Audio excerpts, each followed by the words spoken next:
These pictures are the first, and so far only, pictorial evidence of the bloody clashes here, which witnesses said left at least 200 dead and 1,800 injured. Violence the provincial government here will not publicly admit even happened. Mayhem photographed bravely by a frightened student who wanted the world to know. The film smuggled out. The student and others who were there said police and troops brutally clubbed, beat, even stabbed demonstrators in 2 days of running battles. Now in Chengdu, all is calm beneath the overpowering statue of Mao Zedong. Like dirt under a carpet, the authorities have swept evidence of the students' fury behind the statue, where apparently they hope it will not be noticed. Burnt-out government cars and minibuses, military motorcycles, a fire truck, a dozen or more trolley buses, rusting reminders of a call for freedom. And Mao's municipal gardens a mess, trampled into a ploughfield by the feet of fleeing protesters. New potted palms now being planted. Armed soldiers guard City Hall and patrol the streets. Surprisingly, as ostensible tourists, we got to meet briefly the 11th ranking high official here, the General Secretary to the Mayor. Too busy to talk about the troubles, though. Just down the road, a burnt-out dance hall. The sign outside blamed lawless elements for the damage. And across the street, real devastation. A whole block gutted. A police station, the Sunshine Glasses Factory, the Jade Palm Restaurant, and the big People's Department store. Staff picking over the debris, no opinions offered. Unlike in Tianamen Square, this demonstration turned into a riot. But just like Beijing, the authorities reacted with brute force. In this far-flung province, as in others we've been to this week, the army have swept the protest movement off the streets and put many of the protesters in prison. There's no doubt they've broken the backbone of this movement, but the desire for democracy, we're assured, lingers on. At the universities, most students are boycotting lectures. Many, fearing arrest, have fled.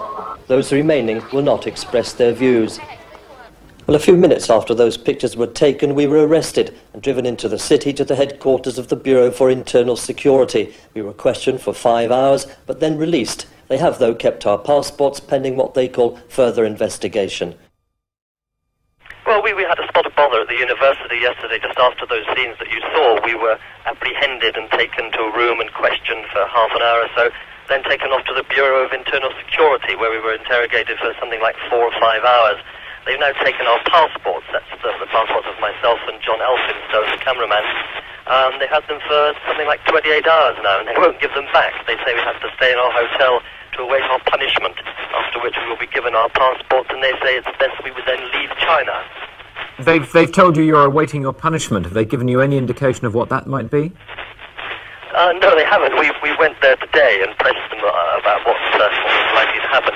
I think the most likely thing is some sort of fine, and then we'll probably have to make some sort of confession of the awful things we've done. .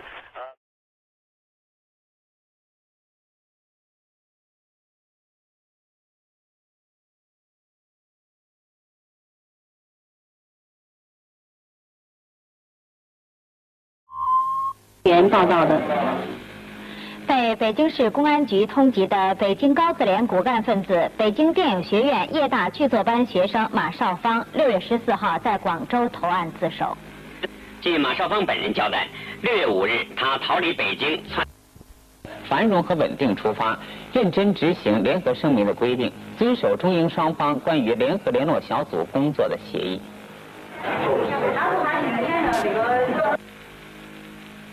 2名来华在蓉的英国旅游者在成都从事与旅游者身份不相符的采访活动，违反了我国的有关规定。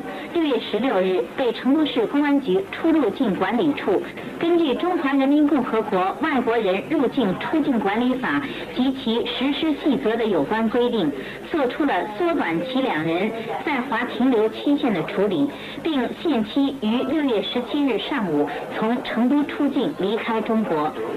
经有关部门询问调查，这2名英国旅游者威尔伦·阿尔伯特曼和约翰·威廉姆·艾尔劳斯顿是6月12日抵达成都的。